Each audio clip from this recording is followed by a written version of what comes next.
you and the Tea Party backed both those candidates who lost day after. What are your thoughts? Well, I didn't have a position in the Mississippi race. I from the beginning this year, have stayed out of all incumbent races. But I do think it's striking that the race was so close that it took, you saw the Washington Republican establishment put millions of dollars into that race to preserve an incumbent. And they encouraged an awful lot of Democrats to vote in that race and won a razor-thin race. I think that demonstrates that there's a lot of hunger for change. People are frustrated with Washington, and they're hungry for leaders who will stand up and make the case we need to go a different path. Right. I certainly hungry for change. Is the glass half full based upon this latest defeat for conservatives, or is it half empty? Take a look at that now. With us is, of course, many of you will know her from Real News, Tara Setmeyer. She's my Real News co-host. She's also formerly a senior Hill staffer. She was director of communications for Representative Rohrabacher. Tara, thank you so much for giving us your time. Hi, Buck. Always a pleasure to be with you. So what do you think about Ted Cruz's statement that this shows we're hungry for change? I feel like somebody could say, well, it also shows apparently not hungry enough. So, what do you think? Yeah, I mean, I think that Senator Cruz is trying to put a positive spin on the situation. They lost. And unfortunately, those who were hungry for change lost out to the power-hungry establishment and their money and organization that just simply outmatched the grassroots efforts of the McDaniels campaign. Now, McDaniel didn't exactly give Cochran a big hug and a high five when this whole thing went down. He said in McDaniel in the concession, and by the way, I've heard, I need to look a little deeper into this, but I've heard that they may actually contest this final result. But he said that we have fought too long and we have fought too hard to have a voice in this party. And today the conservative movement took a backseat to liberal Democrats in the state of Mississippi. Yeah. Ouch. What do you think about that? Yeah. I watched his concession speech and I found myself nodding my head and going, yep. He was exactly right. And, politics aside, however you feel he was as a candidate and all of the craziness and the hootenanny that was going on down in Mississippi, that aside, what Chris McDaniel pointed out here was absolutely true. I mean, it was liberal Democrats, primarily African-American Democrats, who pushed Cochran over the edge here into victory. And, that was a brilliant strategy. I've been involved in politics since I was 18 years old, for 20 years. And the people involved in this campaign were brilliant campaign strategists who recognized, we're going to have to pull out every traditional campaign stop that we know of. We got to pull out all the stops. And they did it. The reason why I say it was brilliant is because knowing that they could not muster up enough Republican votes, because that's where Ted Cruz is right. Republicans are pretty much sick of the incumbents and the status quo.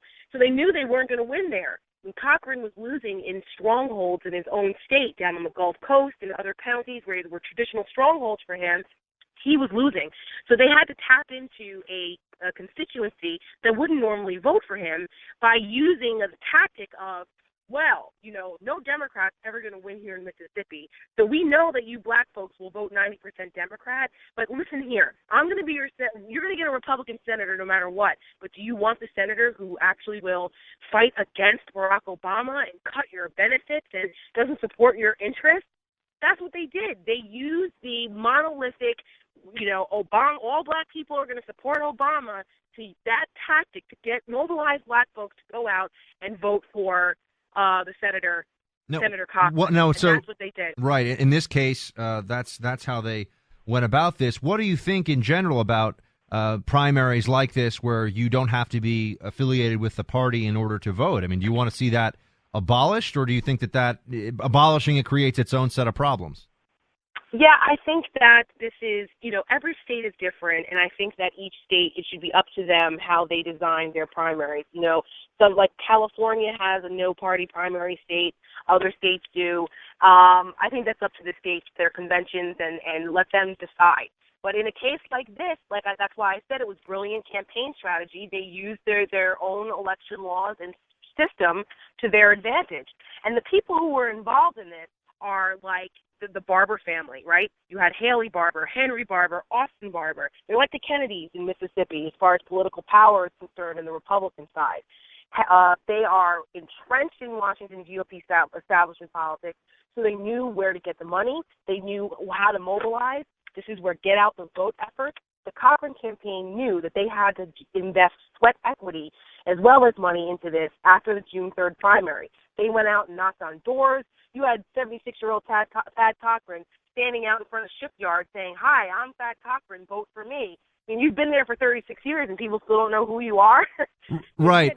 And Tara, not to, and I don't want to sound, like we're two northeastern elites here picking on Mississippi, but Mississippi, it is a red state, but it's also a state that has some tough stats about it when you look up things like education and when you look up it's lagging behind in some pretty key measures for economic prosperity and literacy and there's Mississippi's got issues, and so I guess it's just I think part of the disappointment here as well is that not only do you have that desire for, as Ted Cruz was saying, desire for change from a sort of, anti-establishment perspective of actually bringing back limited government and constitutionalism, I feel like there's also just a desire for new blood because what they've been doing down there as a state has not been working. I mean, this is not Bobby Jindal's Louisiana. This is a place that actually needs somebody to come in and shake things up a little bit. I think it's just disappointing. Oh, absolutely. I think that the people of Mississippi lost today with that result. What that Cochran has done, God bless him, 36 years, okay, fine, but it was certainly time for a change there. And I think what Chris McDaniel stood for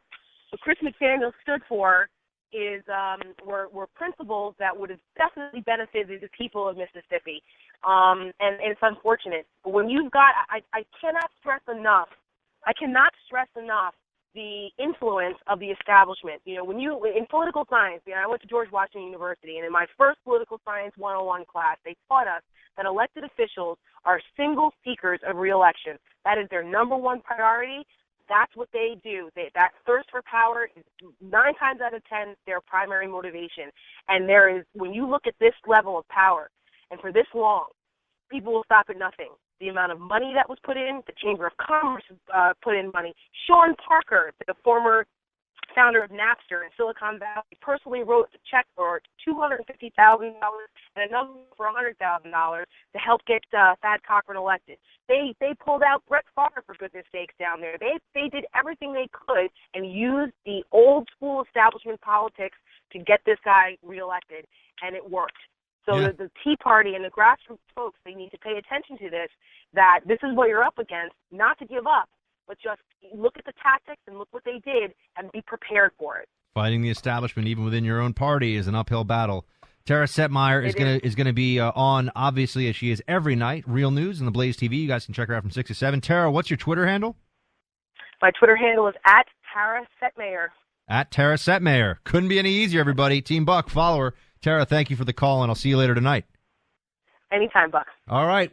Guys, we got to close out strong here. You have any thoughts on the election results in Mississippi, on more broadly the anti-establishment fight, on Iraq, on the Fourth Amendment, on your favorite kind of tea? Personally, I'm an English breakfast guy. Whatever you want. 888-900-3393. Back in just a minute. Buck Sexton. Taking intelligence to a whole new level. The Blaze Radio Network.